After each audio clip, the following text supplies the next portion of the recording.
coisa aí. Vou deixar pronto aqui já. Vai, pode começar. Bom dia, meu nome é Wilson e eu estou com o João. Bom dia, boa tarde, boa noite a todos que estão me ouvindo. Que tenham um dia maravilhoso e apreciem o nosso podcast de hoje.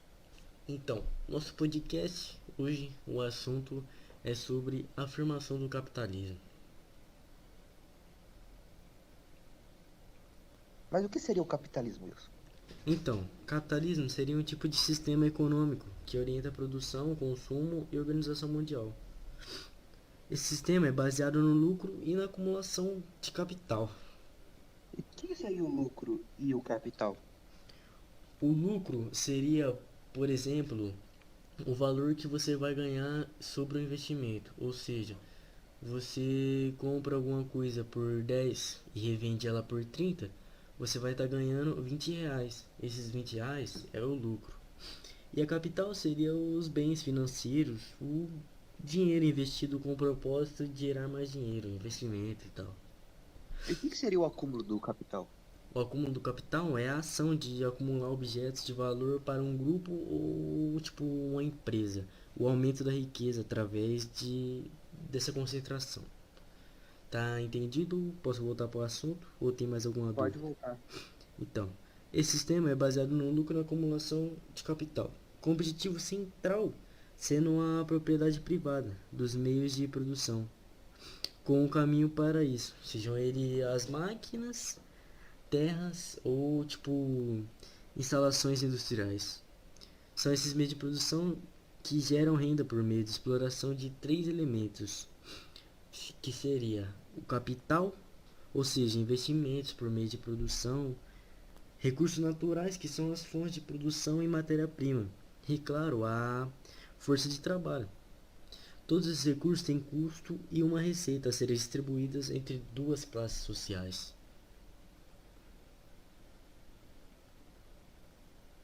Quais seriam essas classes sociais?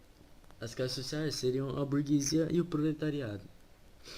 A burguesia nada mais é do que tipo os donos de terras e proprietários de meios de produção, tipo meios de investimento também, recebendo o final do lucro por toda essa atividade. E o proletariado seria tipo a gente que se mata trabalhando, se mata fazendo de tudo para ganhar um salário mínimo e conseguir se sustentar com isso e já era. E tipo, Entendi. no capitalismo, a comercialização dos produtos é realizada em mercado livre, tipo, com pouco ou nenhuma interferência do Estado. Assim, as empresas vendem seus produtos conforme a chamada lei oferta de demanda. O que Você seria? sabe o que que Explica é pra gente essa essa... lei oferta de demanda. Deixa comigo então. A lei de oferta e demanda é uma lei bem simples assim de se entender. Um, o valor tem que ser considerado a sua preciosidade no mercado e a sua procura por aquele produto. Ou seja, um produto que é procurado muito, em comparação com um produto que é procurado bem pouco, assim, vai ter uma diferença no preço. E qual você acha que vai ser mais caro e mais barato?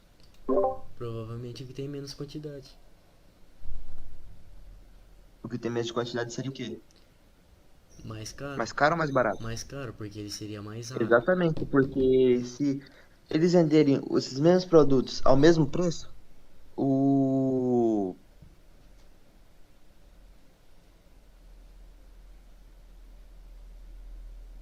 seja, o cara não teria nenhum ganho, ele só perderia. E outro modo de explicar é, tipo, vamos supor que existem 1.000 joias azuis no mundo e 100 joias verdes. Qual que vai ser mais caro? A verde, porque ela seria tipo mais rara, mais difícil de encontrar. Exatamente. E esse é basicamente a lei de oferta e demanda. O produto, para ter o seu preço final, tem que ser considerado alguns padrões para saber quanto que ele vale. Então é basicamente isso, a nossa querida lei. E continuando aqui agora, passando a voz um pouquinho aqui para mim, o João Pedro Barreto, a impressão que fica do que o Wilson disse é que todas essas coisas são e sempre foram dessa forma, mas tipo, não é bem assim. É, para explicar bem direitinho essa situação, a gente precisa voltar lá no nosso querido século XV e pensar no sistema econômico da época, que hoje em dia não é sistema econômico, é o capitalismo, mas antigamente era o feudalismo, um sistema já extinto e creio que no mundo todo ninguém mais use ele. Ou deve usar, mas são bem poucos países que eu não tenho conhecimento. E o que seria o feudalismo, que foi um sistema econômico da Idade Média lá? O feudalismo era um sistema organizado, um sistema de organização econômica, política e social da parte da Europa Ocidental, mais da Europa Ocidental que usava ela. E ele era baseado nos chamados estamentos sociais. E o que eram esses estamentos? Eles eram as classes estáticas, onde a sua condição de nascença definia o seu papel naquela sociedade da época. Ou seja, se você nascesse um nobre, você ia ser sempre um nobre pelo resto da sua vida. Se você nascesse um membro do clero, você ia ser um membro do clero pelo resto da vida. Para quem não sabe, o clero era a igreja da época, que também comandava as partes feudais junto com os nobres, mas com um pouco menos de importância. E se você nascesse um filho de um camponês, você ia continuar sendo um camponês pelo resto da sua vida e sofrendo. E não era nada legal ser camponês naquela época. Mas como eu disse, assim, o que você nascia ia definir o que você era. Agora continuando, os sistemas sustentavam por um regime de terras comunais. O que seriam as terras comunais? Era uma área produtiva de uso coletivo, ou seja, todo mundo, os camponeses da época, usavam esse lugar para fazer suas plantações e coisas do tipo. E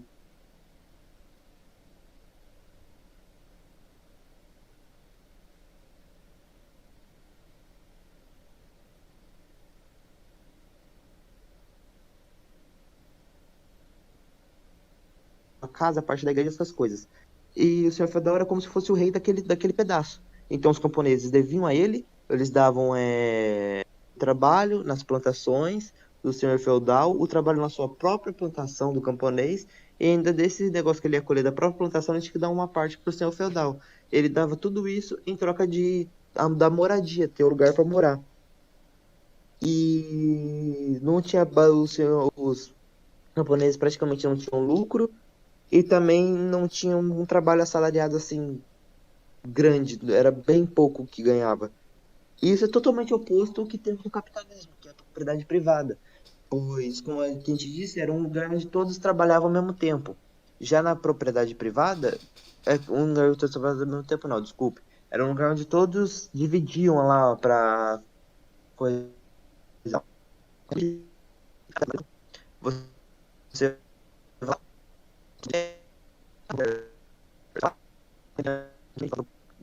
tem um dono, mas não está sendo usado. Você vai lá dar o dinheiro, daí pronto, aquilo lá tá no seu nome, tá tudo lá certinho. Aí você vai lá e faz suas coisas. Só você vai ter direito àquele lugar. Já lá não, todos tinham um direito ali de usar aquelas terras. E por isso que é totalmente o contrário. E quando o feudalismo começou a enfraquecer, o sistema capitalista começou a tomar uma forma grande naquela época ali no final do meados do em meados ali do século XIV e início do século XV.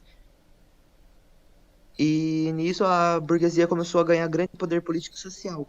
E com isso eles fizeram outra coisinha, a grande revolução industrial. E, tipo, o que foi essa revolução industrial? Explica aí pra gente.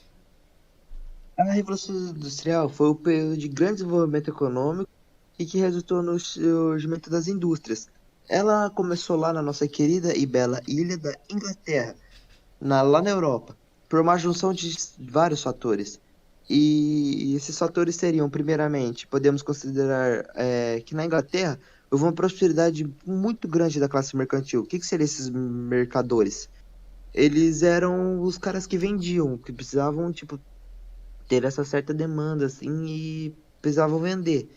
E fazendo com que a acumulação de capital, que já foi explicado anteriormente pelo meu querido e belo amigo Wilson, ali fosse acentuada. O outro fator importante foi que o desenvolvimento dos mercadores ingleses, aliado ao desenvolvimento do país como uma potência colonial,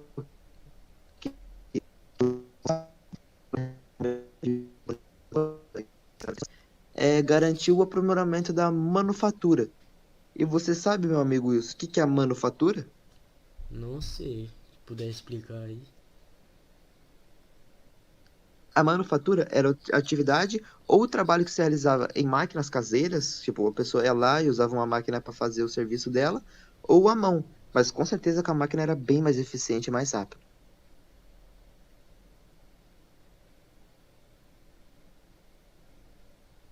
Grande, criou um corpo de pessoas com condições para absorver tudo que essa indústria produzia, porque antigamente o salário não era nem um pouco bom, as pessoas quase não conseguiam comprar nada. Mas já com a Revolução Industrial, muitas pessoas conseguiram dinheiro assim para conseguir, ainda era bem precário, era difícil, mas ainda assim era um dinheiro para consumir esses produtos de processo industrial.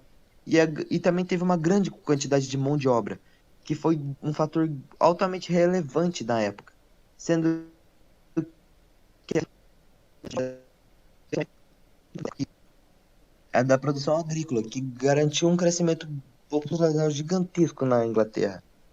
E grande parte dessa população vivia nas terras comuns, de uso comum na Inglaterra, que reproduziam em parte algumas características do feudalismo ainda, pois estavam no processo de transição, mas que ainda dava bem mais liberdade do que eles tinham antigamente aos camponeses. Uma vez já que eles não precisavam mais ser catados àquele sistema de servidão e devoto ao senhor feudal. A tomada dessas terras dos camponeses por meio dos cercamentos fez com que uma multidão tivesse que abandonar o campo e ter vindo como única forma de sobrevivência vender sua força de trabalho, ou seja, para eles sobreviverem, eles tiveram que trabalhar para conseguir lá o salário para conseguir comprar as coisas necessárias da época. E a disponibilidade de trabalho. Opa, desculpa aí. A disponibilidade de trabalhadores garantia assim a mão de obra barata para que as indústrias pudessem crescer, ou seja, trabalhadores desesperados para a sobrevivência vendiam sua mão de obra a qualquer preço e as indústrias conseguiam isso, viam isso com grandes olhos e conseguiam crescer facilmente. A permanência de uma grande quantidade de pessoas desempregadas era outro mecanismo fundamental na época dentro desse processo, pois a existência desse grupo tinha como função pressionar o valor dos salários para baixo. Assim, o dono do capital conseguia maximizar o seu lucro. Com a Revolução Industrial, as máquinas ganharam importância fundamental, como vemos até nos dias de hoje, as máquinas sendo bem mais presentes do que o próprio trabalho humano. O trabalho humano é mais usado para a manutenção e reforma dessas máquinas e criação de novas. Mas a máquina, como eu disse, tiveram grande importância, uma vez que elas garantiam o aumento.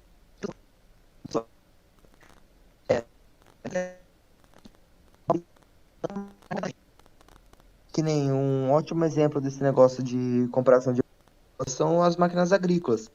Uma pessoa não vai conseguir plantar e colher no dia o tanto que uma máquina conseguiria.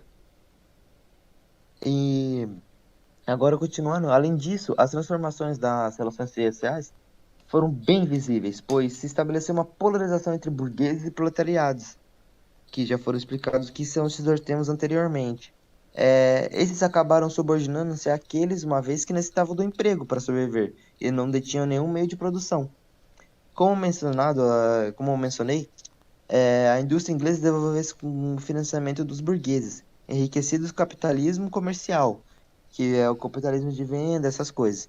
A primeira modalidade que apareceu com a grande revolução industrial foi a indústria textil.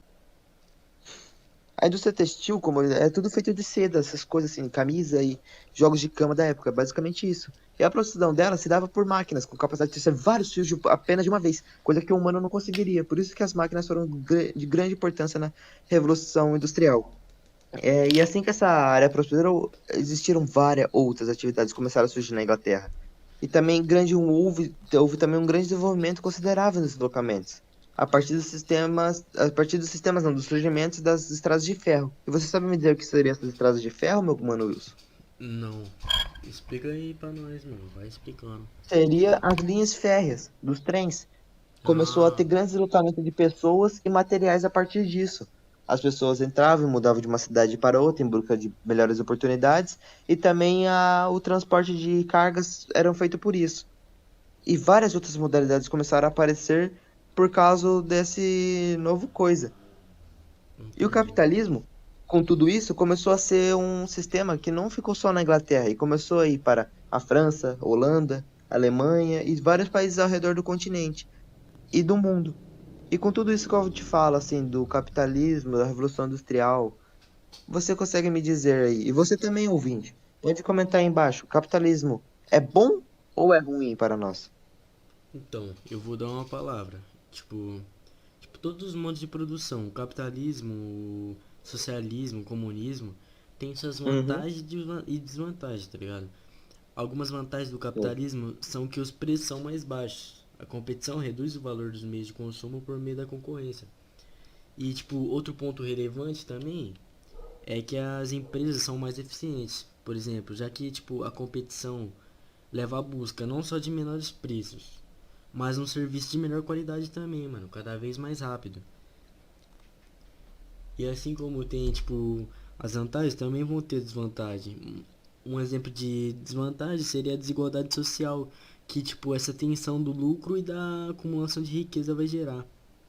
Tipo, segundo os economistas, acaba por enriquecer uma pequena parte da parcela da população e empobrecer as camadas mais baixas. As crises econômicas é, tipo, um outro ponto de desvantagem no capitalismo, tipo, já que elas são causadas por uma dinâmica do próprio sistema. Algum momento se produz e vende muito a uma alta oferta de emprego, gerando um caso de, tipo, crise econômica. E crise econômica é algo que se encaixa perfeitamente quando o assunto é capitalismo. E isso seria uma grande desvantagem. Alguma dúvida aí? Não, entendi completamente, filho. Muito bem explicado. Se despedimos. Hoje a gente falou sobre o que seria o capitalismo e a sua afirmação. Então, espero que todos tenham entendido. Deixe seu feedback aí embaixo e o seu joinha. Muito obrigado a todos e falou! Ratinho!